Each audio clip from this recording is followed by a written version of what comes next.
You guys really seem to enjoy my video on the first Cars movie, so I decided we should do the whole franchise. That's why today we're taking a look at Cars 2. McQueen, welcome back! Mater, it's so good to see you. You too, buddy. Many of you probably don't remember Cars 2 as being the best movie in this franchise. Feel anything? No. But has it gotten better over the years, and is there anything special about watching it as an adult? Let's find out. I always prefer to talk about a movie positively. I think even in disliked movies there is always something good to be discovered. I mean, creating a movie is a complex process. There are so many people involved, and sometimes when you put all the pieces together, it just doesn't work out. But if you then look at some of the pieces individually, most of the time you can see that the people who created this movie did care.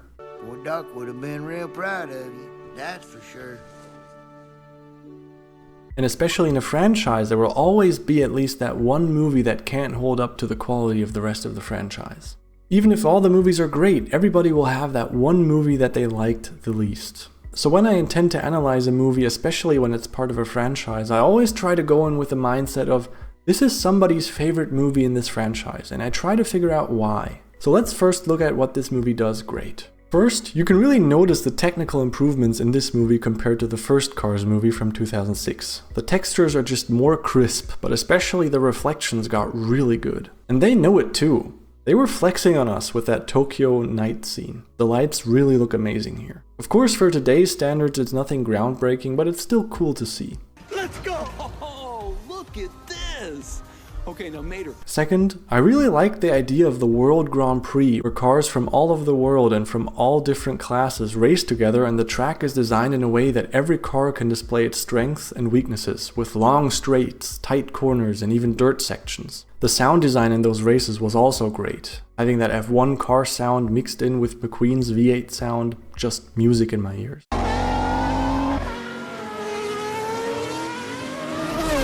Third, I thought having a spy plot in a Cars movie was a very creative idea. But really just the idea of it, because you probably saw this coming. Let's now look at what this movie doesn't do so great, starting with the spy plot. Going from classic American vibes to spy movie is, let's just say, risky. I would have expected something different as a sequel, but I appreciate the risk, and I think the spy plot by itself was actually decent. The big problem I have with this is that McQueen, our supposedly protagonist, has nothing to do with the spy plot. He doesn't even know that it's happening until the last couple of minutes. Bomb? Yeah, they strapped it to me to kill you as a backup plan. Backup plan? The movie starts with a little spy prologue, but then it's about the World Grand Prix and McQueen racing in it, and that becomes the driving force of the story. But then the Grand Prix kind of moves into the background, and it's suddenly about Mater being a spy. But you know I'm just a tow truck, right?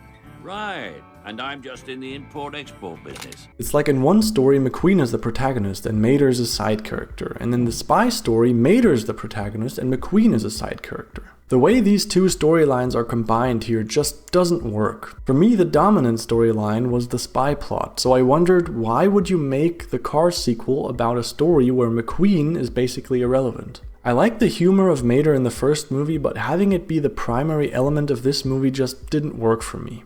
The thing is that everything that was good now was already good back in the day. There was nothing about this movie that got better when watching it in 2024. The plot with the biofuel is maybe a bit more relevant today, but it's not enough to really change the experience. I made a mistake, but I can assure you it won't happen again. Okay, now back to something positive. Let's take a look at my 3 favorite scenes in this movie. First, a car smashing to pieces.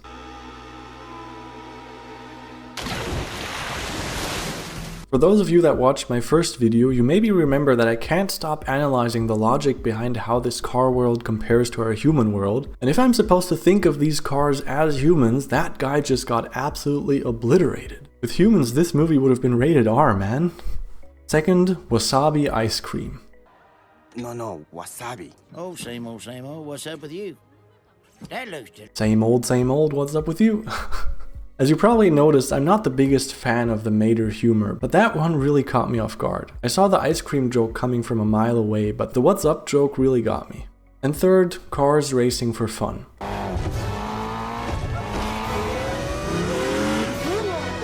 Somehow what I ended up really liking was the last race where all the cars go racing, but not because of some competition or prize money, but just because they enjoy racing. And they're not even trying to drive the quickest, but simply in a way that's most fun for them. But overall, really heartwarming scene.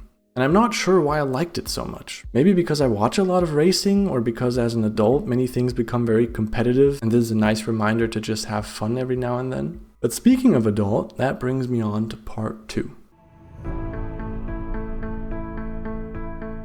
This is where this movie falls short for me the most. I always like to praise Pixar for having very deep adult themes in their goofy kids movies, but with Cars 2 I really struggled to find one. There is the very obvious theme of friendship and accepting yourself for who you are, but also accepting your friends for who they are.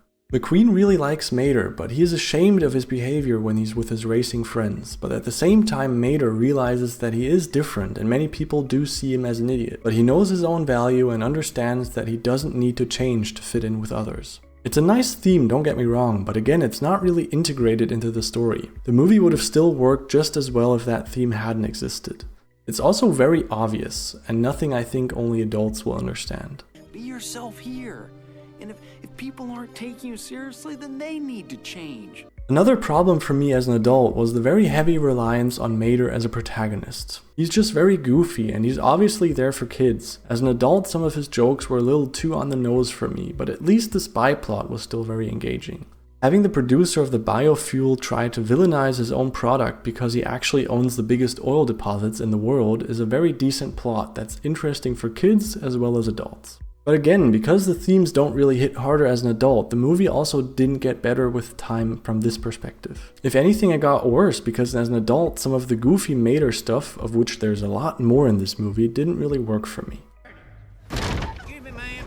Oh, dadgum pistachio ice cream. As I said at the beginning, I always like to think that this is somebody's favorite movie in the franchise. And I guess if you're a huge fan of Mater, then this could be the perfect movie for you. But even if that's the case, I'm sure that the storytelling also has to bother you. I mean, this is Cars 2, and yes, Mater was an important character in the first Cars movie, but Lightning McQueen was the protagonist. So you would expect him to be the protagonist in Cars 2 as well. And I guess he kind of is, but not really. McQueen is just there, and he has nothing to do with the plot or the story. He just has his races, but the winner of those races couldn't be less important. When I made the video on the first Cars movie, a lot of you wanted to see a video on Cars 3, but nobody mentioned Cars 2, and I can see why that is now. So basically, here's the video nobody asked for, but hey, you gotta have the full journey, so I hope you enjoyed this video anyway. And Cars 3 is definitely also coming, and I'm very hyped for that, because I remember that movie being a way better addition to the franchise. So that concludes my experience on Cars 2. Stay tuned for the video on Cars 3, and for those that haven't seen it, do check out my video on the first Cars movie. Otherwise, let me know your thoughts on Cars 2. Did you like it? Did you not like it? Was it actually your favorite movie in the franchise? Please enlighten me on why that is in the comments below, and I'll see you in the next one.